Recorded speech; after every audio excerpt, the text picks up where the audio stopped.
Dawn of a Legacy, sponsored by Bank of Zachary and Lane Regional Medical Center. To see a game like this get onto ESPN where everybody out there is used to watching IMG or the California teams or whatever teams across the Northeast that are kind of prep boarding schools that play a lot of high-profile games, you're going down to Baton Rouge to put Woodlawn Zachary on ESPN.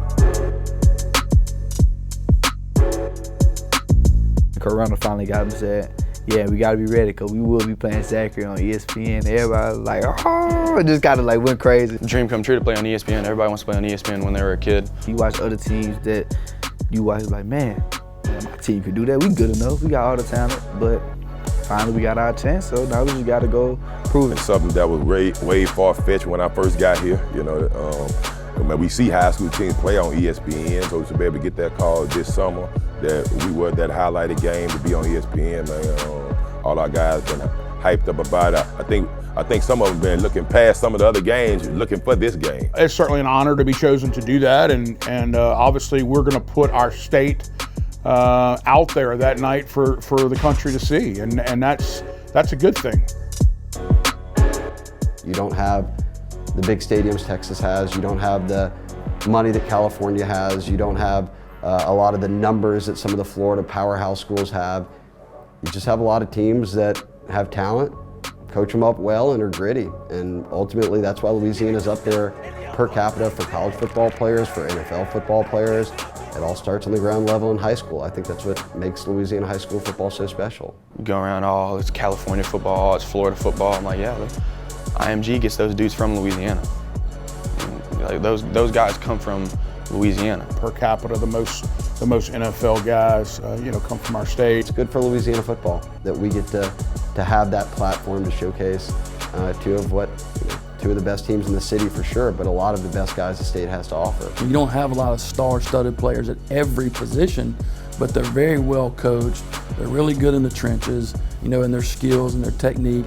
Guys on my team, I take over 4 and 5 stars across the country, without a doubt. The guys that we have on this team, the O-line, receivers, I'd take those guys over anybody in the country because the mentality that we play with, the pride that we take, playing football, playing for Zachary, playing for Louisiana is just different than any other state, I feel like. Me and Rickie and, a lot of big stars on the team, we get a lot of publicity already, and I feel like the underrated guys on our team could definitely benefit off of this and definitely get some schools looking at them also. And you look at a game like this Woodlawn Zachary game, and you start melding, Coach Randall and what he's done from a coaching standpoint, Coach Brewerton, what he's done, and then you start throwing on top of that some incredible athletes. This team happens to have 3 in one class that are all going to SEC West schools, right? I mean, I pinch myself every now and then to think about that. You've got at least 2 LSU commits, one on each side.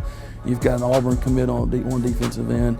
You've got another Indiana commit on the D-line. You've got a Western Kentucky commitment. You've got an Alabama commitment on one side, quarterback. But you got Tennessee defensive back on the other side. I mean, it's just a plethora of athletic talent that's going to be displayed. And to see the games within the game start to happen, it's going to be a really, really awesome matchup. I think each quarterback is going to have to go against a defensive back that's SEC caliber. Obviously, Kylan Jackson out of Zachary, recruited by everyone around the country. He committed to LSU, and around that same time, Jordan Matthews out of Woodlawn, recruited by everybody in the country. He commits to Tennessee, who's been red hot, and he'll stay in the SEC. So both these quarterbacks are going to have to keep an eye on a future SEC defensive back. And you toss in a guy like Ashley Williams on the D-line for Zachary, who's committed to Auburn. When you talk about getting into the 4, 5, 6 SEC commitments in one game, I think that's what makes it really primetime television. Zachary football is championship program. They've always been doing it at the highest level and been doing it the best for a pretty long time now. Winning. I mean, they are winning this program. They're going to do all the right things right all the time. Championship program. I mean, I think, since Coach Brewerton been over there, that's what they've been seeing. I think he's been there, 8 years, and they've been to the Dome 5 of those 8 years already. Man, we're going into this as 2 heavyweight championship fighters. Zachary and Woodlawn prepare for the big showdown on ESPNU in Dawn of a Legacy, Battle for the City, premiering Thursday, October 20th at 6:30 on WAFB. Watch digital episodes now on the Jordy Culotta Show YouTube channel, WAFB Plus, and WAFB.com. Sponsored by Bank of Zachary and Lane Regional Medical Center.